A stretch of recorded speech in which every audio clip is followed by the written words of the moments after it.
In my prime, I was a dancer. Let's be clear, I was a Broadway dancer, though I did dabble a little in commercials. I had the figure that all the girls wanted and all the boys wanted. But if you asked me what my most prized asset was, it was my breasts. I bought clothing that would accentuate them, and I loved the attention that they gave me. Not in a horrible way, but they became such a part of who I was as a person that to lose them would have been devastating. Fast forward to 82, not the year, my age. I was diagnosed with stage 1 breast cancer of all things. And I knew that losing them would be the worst possible thing, so I went into this going to conquer it, but not lose my most prized asset. I went to my first surgeon's appointment, ready to, tell him I was just gonna lose that cancer, get rid of it. He walks in, white coat, doesn't make eye contact, doesn't see me as a person, and says, double mastectomy. That's it, just double mastectomy. You're gonna take away the piece of my identity that I hold most dear, and you're not gonna ask me about it? To be fair, he then says, well, at 82, what the hell do you need breasts for? Because clearly at 82, you stop being a woman. You stop needing to feel attractive. You stop needing to have that self-worth. Then he turns and tries to make it better and says, well, it'll help you with your back pain, and it'll cure your cancer all at one shot. I kindly refused him and left. A few weeks later, I found a new surgeon, a young female surgeon who understood why I wanted to keep my breasts intact so badly. And she listened. I'm a lucky one, and I know that. I had a doctor who listened. I had a doctor who cared and a doctor who saw what I needed and gave it to me. I lived another 6 years, and at 88, I died peacefully in my sleep with all of my parts intact, including my most prized assets. And I couldn't have done it without a doctor who actually cared. So, there you go. I'm 67 years old. I work in banking. I sit on the board of several local companies and charities. I run marathons. Other than occasional cold, I feel pretty good. I get a call from my family doctor who says my PSA is over 50. They explain that it's probably a lab error, but they refer me to a urologist at the best cancer hospital in the universe. They explain to me that I'm lucky to even get an appointment there. Lucky me. Apparently this doctor works with kings, senators, and Saudi princes or whatever. So I go to the appointment. I get there half hour earlier. I'm greeted by this receptionist who can't be bothered with me. Initially, she tells me I don't even have an appointment. Then after a series of phone calls, she acknowledges, oh, yeah, I have you here in the books. After already embarrassing me in front of a waiting room full of strangers. So I wait 90 minutes in the waiting room. Another 30 minutes in this cold exam room wearing nothing but a paper gown. Oh, when the doctor finally comes in, he's followed by 7 residents and interns and students, and without even calling me by name, he says, I see you have a really high PSA. You probably have cancer, but we want to do a biopsy to confirm. And then he leaves. 2 weeks later, after waiting by the phone for an answer, I finally called him up. And to my great fortune, I get the same receptionist. I tell her, listen, it's been 2 weeks since his biopsy. I'm on pins and needles for the results. She puts me on hold for 15 minutes.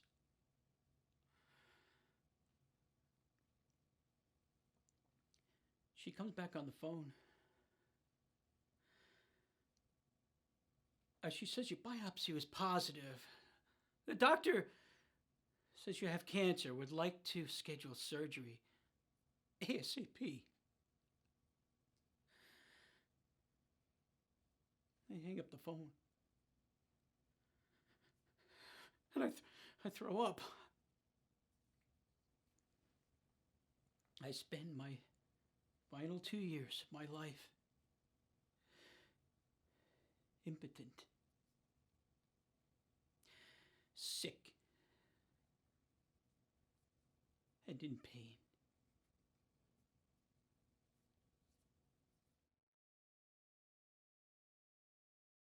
My story starts when I was 33.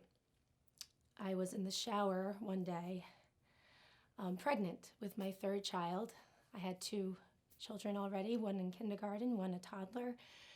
And my breasts felt different, felt hard.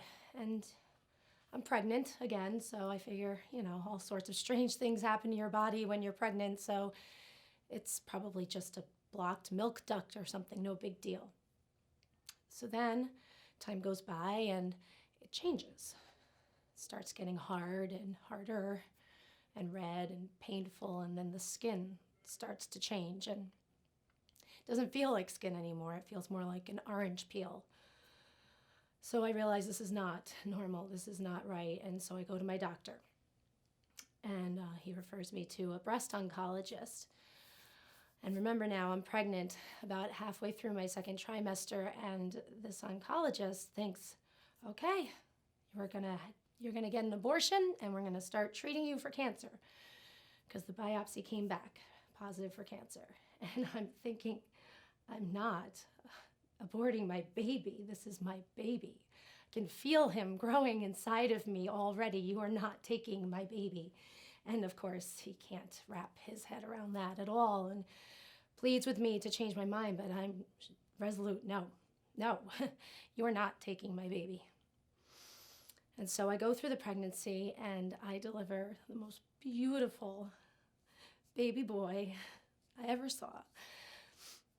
And then 2 weeks later, my life changes. I'm not able to be a mother to my newborn baby because I now have to go into aggressive chemotherapy treatment, which of course makes me nauseous all the time and sick. I lose my hair.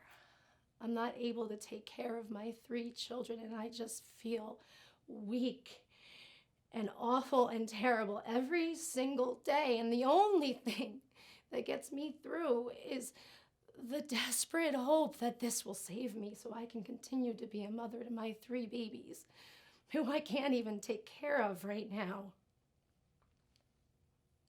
And it doesn't work.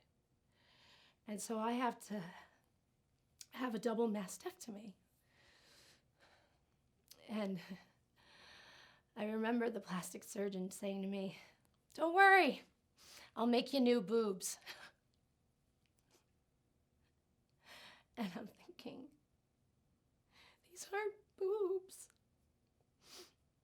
They're the place where my husband lays his head down at night when we're laying in bed to talk about our day and our children. They are what gave my babies life when they were so little and helpless. And I got to look down at them and think what a miracle it was that I got to do that. These are not boobs. You can't give me new ones. And so I go to the doctors one day, and I can't take it anymore, and I just break down to this doctor and the nurse, and I am desperately looking for some sort of support. And the nurse stands in the corner like I am the plague, with a look in her eyes that says, "Thank God I'm not you." And the doctor can't even take his eyes away from the computer screen. And when he finally does, what he says to me is, "You've been dealt a bad hand. The sooner you learn to deal with that hand, the better off you'll be. You just need to learn to deal with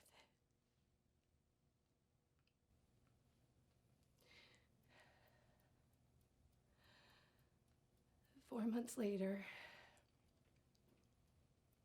my battle ended.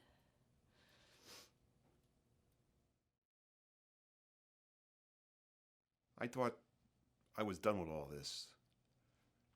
10 years ago, I had a procedure that had my kidney resected, and they told me they got rid of the cancer. And when they did all the tests, they told me that my cancer had come back. In fact, it went to my brain. And they said it had 6 months. And they were shoving papers at me saying, "Oh, just sign this and be done with it." And I said, and I didn't even know what the word palliative care even meant. I had to be told what it meant. And I said, "Fuck that. I'm not ready to die. What are my options?" And they look at me like, "You have no options, man." So I basically tell them to go screw themselves. And I went and got a second opinion. And I was told that though I was going to die, it didn't have to be in 6 months. And I got 4 more years. 4 more years to see my grandchildren grow up, and one even graduated from Yale, and I even got to see the birth of my first great-grandchild. And I got to see 4 more bumper crops of Jersey tomatoes. More importantly, I got to spend 4 more years of walking with my wife and having dinners, and all those conversations that we would never have had I listened to that original diagnosis. I'm a 56-year-old radiation oncologist. I've been taking care of cancer patients for 30 years. There isn't a day that goes by that I don't learn a lesson from one of my patients. When I first came out of training, I thought I was a real hotshot. I was top in my class, chief resident, won every award that there was. I was the youngest department chairman in the entire hospital. I knew everything that was in the books. I just didn't know anything about my patients. In my first year of practice, Friday night, everybody's exhausted. A colleague of mine comes into the department with his wife, visibly upset, tears streaming down their faces, very distraught. He told me his wife was just diagnosed with metastatic breast cancer to her bone, and she had a spinal cord compression. I sprang into action. It's what I do. I told the staff to wait. I went upstairs. I reviewed the pathology, looked at the slides. I looked at her x-rays, and I came back down. I was ready to treat her, but she was not ready to be treated. She had questions. She had many questions, and I was exhausted. First, I tried to answer her questions as honestly and accurately as possible. I hid behind my medical jargon, my medical terminology. I acted like a doctor. She told me she was an artist. She told me that her brain worked differently than my brain. She told me that she couldn't understand the words I was saying, She wanted me to be more visible, more visual. She wanted me to draw her a diagram. I tried. Again, no success. I tried again and again and again. Finally, I blurted out, "Lady, your bone scan lit up like a goddamn Christmas tree. And if you don't let me treat you right now, you're going to become paralyzed." Complete silence. Complete silence. Utter silence. They were only broken by her sobs and his tears. I did treat her that night. We did take away her pain, and she did not become paralyzed. She died 3 months later. A couple months later, her husband came to my office, closed the door. I was so dense, I had no idea that I did anything wrong. He was visibly angry. His face was contorted, and I was in shock. He said that my words that night haunted his wife for the rest of her short life. He said she could not sleep through the night without nightmares.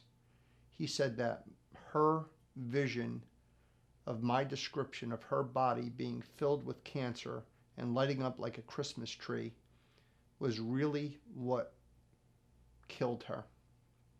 He told me I was a great technician, but he said that unless I changed the way I viewed my patients and used my words to heal rather than to harm, that I would never be a true doctor. I thought a lot about this. As a matter of fact, I don't think there's a week that goes by now, 30 years later, that I don't think about her and my responsibility on how to treat my patients.